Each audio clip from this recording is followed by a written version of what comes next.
Dans le cadre de 100 jours des mémoires du génocide perpétré contre les Tutsis au Rwanda il y a 27 ans, le ministère des Affaires étrangères a organisé ce week-end une visioconférence avec des Rwandais de la diaspora. L'un des témoignages forts était celui de Bernadette Mukahaza, ancien militaire des ex-forces armées rwandaises qui s'était réfugiée dans l'ancien Zaïre. Elle indique que lorsqu'elle avait choisi de rentrer au bercail avec ses enfants, elle avait la peur au ventre, mais elle a reçu un accueil dont elle se souvient jusqu'aujourd'hui et ses 3 enfants ont tous fait des études universitaires. Le point avec Kassim Youssouf. Mukahaza Bernadette est entrée dans l'armée en 1981 et s'est réfugiée avec ses collègues dans l'ex-Zaïre en passant par Kyangougou, Bukavu jusqu'à Goma et a passé toute une année dans les forêts, menant une vie très pénible avec ses enfants. Elle a cependant pris la décision de rentrer au bercail avec la peur au ventre car on lui disait qu'elle sera tuée.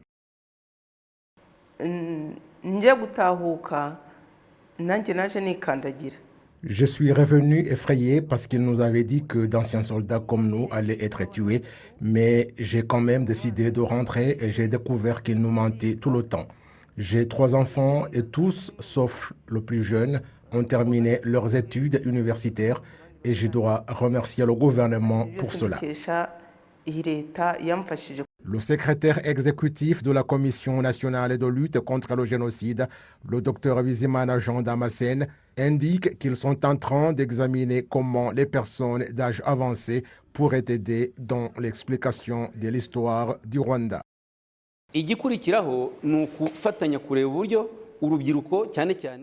Ce qui suit est de s'assurer que les jeunes et les autres savent où trouver ces informations et comment elles peuvent être utilisées. C'est pourquoi elles sont disponibles sur notre site internet et lors des périodes de commémoration, nous redoublons les efforts en ce sens. Je crois que vous avez entendu parler de la façon dont nous nous efforçons de faire le résumé de la manière par laquelle le génocide a été quotidiennement exécuté. Ces informations sont disponibles dans un livre écrit en 3 langues, le Kinyarwanda, le français et l'anglais, et des narrations dans ces 3 langues sont publiées quotidiennement, faisant ainsi passer le mot dans le monde entier.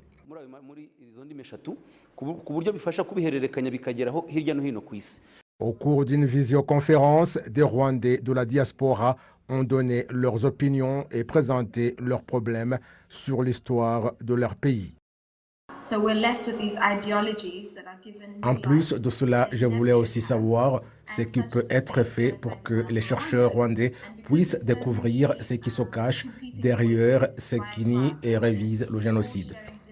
Vous savez tous que la société rwandaise a été gravement touchée par les conséquences du génocide contre les Tutsis et nous devons donc faire attention que cela ne se reproduise plus jamais. Cela exige que tous les Rwandais jouent leur rôle et rejettent tout ce qui peut chercher à nous diviser et que nous luttions pour l'unité et le développement de notre pays. Ce que nous devons faire, c'est que nous formions tous un front commun et que nous écrivions pour le dénoncer. C'est ce que je veux souligner, la nécessité de dénoncer publiquement de telles choses.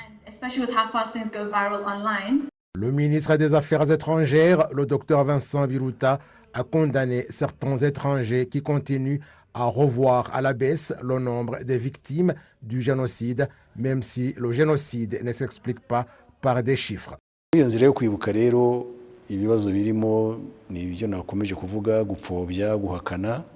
Quand il s'agit d'efforts de commémoration, les problèmes qui existent sont comme je l'ai dit, la négation et la révision du génocide, et cela se fait de plusieurs manières. Certains prétendent que si l'avion d'Abiyarimana n'avait pas été abattu, rien ne serait arrivé, mais le plan du génocide existait et évidemment la manière dont il devait être mis en œuvre était également prise en compte. D'autres contestent alors les chiffres. Même l'ONU continue d'insister sur Oussa 1000. Pourtant, ici au Rwanda, vous savez tous que les noms des victimes ont été compilés au nombre de plus d'1 million au total.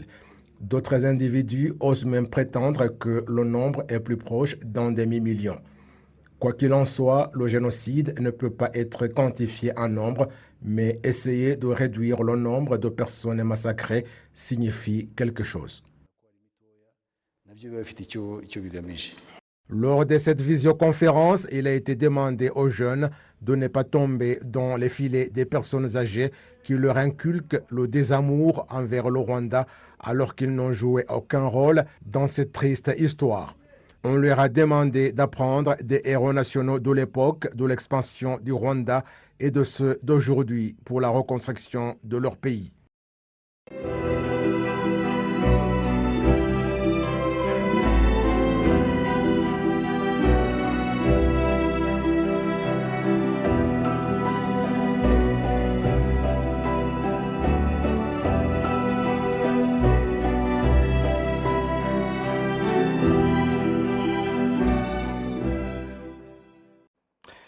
Une montée en flèche de produits des bases est constatée dans les différents marchés du pays. Cette hausse de produits concerne les produits alimentaires et d'hygiène. Les consommateurs et les fournisseurs de produits alimentaires indiquent que certains produits ont carrément doublé de prix. Explication avec Kassim Youssouf. Les produits alimentaires et d'hygiène font partie des biens de première nécessité. Cependant, les acheteurs et les vendeurs affirment aujourd'hui que la hausse de leur prix est exponentielle. Les vendeurs disent que les acheteurs se font rares et ces derniers indiquent que les prix dépassent leur capacité. Les haricots sont chers, nous les achetions à 200 francs et maintenant c'est à 450. Nous n'avons plus de clients, il n'y a pas d'argent. Nous sommes là toute la journée sans rien gagner. Les prix ont excessivement augmenté et particulièrement pour le savon et le papier hygiénique.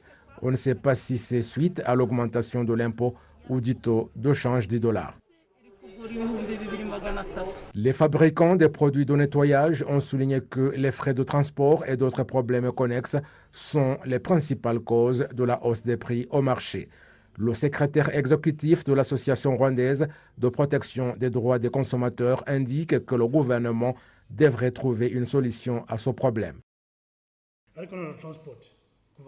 Le gouvernement devrait définir des stratégies en fonction des circonstances dans lesquelles nous nous trouvons et particulièrement pour les produits alimentaires et les matériaux ménagers et procéder à une exonération d'impôts car vous trouvez que les importations sont chères et lorsqu'elles arrivent sur le marché du pays, elles sont toujours chères et les gens ne peuvent pas se le permettre. La ministre du Commerce et de l'Industrie, Beata Habyarimana, indique que des discussions avec différentes parties prenantes sont en cours pour trouver des solutions adaptées. Nous avons parlé à l'Office rwandais des recettes et au ministère des Finances et de la planification économique pour voir ce qui pourrait être fait pour la stabilité des prix. Je peux les rassurer que le gouvernement fournit beaucoup d'efforts. Nous avons commencé par réduire les prix du carburant. Nous avons parlé à ceux qui fabriquent des serviettes hygiéniques et d'autres produits qui utilisaient peu d'employés d'en ajouter plus. Chaque année, 28 000 tonnes de savon sont produites au Rwanda et 30 000 sont importées. 3 000 tonnes de papier hygiénique sont fabriquées au Rwanda, tandis que les importations sont de 200 000 tonnes. En un an depuis que le premier cas de Covid-19 a été confirmé au Rwanda, le prix d'un carton de savon est passé de 5 800 à 7 500 francs, tandis que celui du papier hygiénique est passé de 1 800 à 2 500 francs. Des travaux de construction sont en cours sous la responsabilité du district de Nyarugenge en collaboration avec la ville de Kigali dans le cadre de mettre en œuvre le projet de relocalisation des résidents des alentours du Grand Ravin des Pazi qui menacent leur vie. Les récits d'Amandine Dikoumassabo. Certains habitants du district de Nyarugenge qui vivent près du ravin de Mazi indiquent que rester dans cette zone, en particulier pendant la saison des pluies, mettrait leur vie en danger car des inondations pourraient les surprendre. Ils demandent à être déplacés vers des zones plus sécurisées. Les pluies ont endommagé nos maisons. Nous sommes dans des logements dont le loyer est difficile à trouver. La construction de nouveaux logements est très appréciable, mais s'il y avait moyen d'avoir de l'argent, ça serait d'une grande nécessité. La secrétaire exécutive du secteur Gitega, Uzamkunda Nathalie, explique où en sont les travaux de construction de nouveaux logements pour les personnes dont les biens ont été endommagés par les pluies. Tous ceux dont les biens ont été endommagés sont impliqués dans le projet. Ils sont bien informés sur tous les détails de ce projet. La meilleure solution est de leur donner un dédommagement pour leur maison. Le secrétaire exécutif du district de Nyarugenge Ngawonziza Emile s'exprime également à ce propos. C'est un endroit mal placé, mais comme autorité d'un des districts de la ville de Kigali, nous avons un projet pour aider les personnes vivant dans les zones à risque et nous faisons en sorte que les personnes concernées par ce défi puissent se réjouir de l'amélioration de leur bien-être, à commencer par leur trouver un logement plus sécurisé. Pour le projet de dédommagement des maisons endommagées par l'inondation, le premier bâtiment achevé constitue un logement de 8 familles dans le secteur de Kimisagara pour une valeur de 100 millions de francs rwandais, tandis qu'un autre bâtiment en construction dans le secteur de Gitega, près de Mazi, servira de logement à 28 familles et il est d'une valeur de 350 millions de francs rwandais. Actualité nationale en bref et en images. Il y a déjà 4 ans que certains habitants du secteur Nyanza, c'est en district de Gisagara, attendent une compensation de leur culture vivrière endommagée lors de la construction des infrastructures électriques par la société REG en charge de la fabrication, du transport et de la distribution de l'énergie électrique.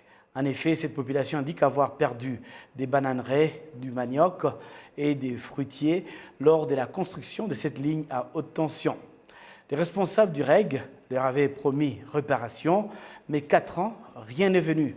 Contacté à ce sujet, le vice-maire du district de Gisagara, en charge du développement économique, Abineza Jean-Paul, a indiqué être au courant de ce dossier qui a été transmis au REG et que des compensations leur seront données avec des fonds provenant du nouveau budget qui sera voté en juillet de cette année.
C'est donc la fin de ce journal. Merci à l'ensemble de l'équipe technique qui se trouve de l'autre côté de la vitrine et excellente suite de programmes sur la télévision rwandaise.